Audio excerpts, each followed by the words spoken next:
کله هم چې تاسو په چکر باندې لاړ شئ په هغې دوران کې ستاسو خېټه خرابېږي، یعنې تاسو ته پیچس کېږي چې دې ته ټریول ډایریا ویلی شي. او د دې سره سره کله هم چې تاسو خوراک وکړئ، خوراک ستاسو په معده باندې بوج جوړوي چې دې ته اپسیټ سټمک ویلی شي. د دې سره ستاسو په معده کې بیا تیزابیت هم زیات شي چې د دې د وجې نه ستاسو معده بیا سوځي چې هغه ته هارډ برن ویلی شي. او بیا د دې سره سره ستاسو ته زړه هم کچه کېږي چې هغه ته نوزیا ویلی شي. نو دې ټولو علاماتو له په سکرین باندې کم بیزمول شربت چې لیدی شي د علاماتو دپاره استعمالیږي. او کله هم چې تاسو دا بیزمول شربت وڅکئ نو په دې کې چې کومه فارموله ده، دا فارموله ستاسو په خېټه کې هغه جراثیم، هغه بیکټیریا کم د وجې نه چې ستاسو خېټه خرابېږي، یعنې تاسو ته ډایریا لګېږي، هغه بیکټیریا زیاتېدو او غټېدو ته نه پرېږدي چې د دې د وجې نه بیا ستاسو خېټه د ډایریا نه بچ شي. او د دې بیزمول شربت سایډ افیکټ او نقصانات هم شته، خو کله چې تاسو اوورډوز کې مطلب په یو ټایم باندې ډېر زیات وڅکئ دا سایډ افیکټ بیا راولي، کنې دا سایډ افیکټ نه راولي چې دا ستاسو د ژبې رنګ او ستاسو د غټ بول چې کم رنګ دی هغه تورېدو طرف ته ورسره تللی شي.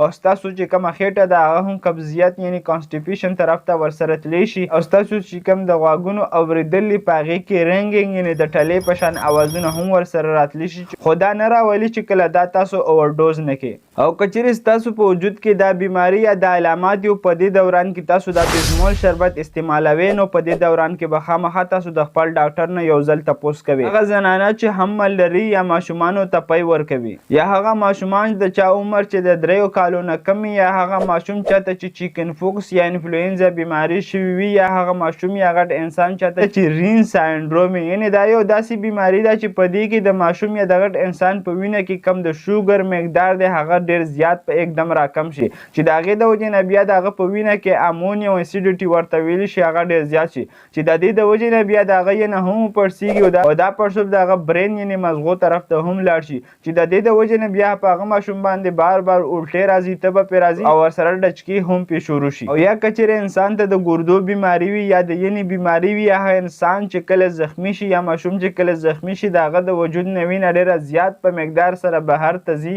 یعنې هغه ته بلیډینګ ډیسورډر وي او دا وینې زر نه ودرېږي.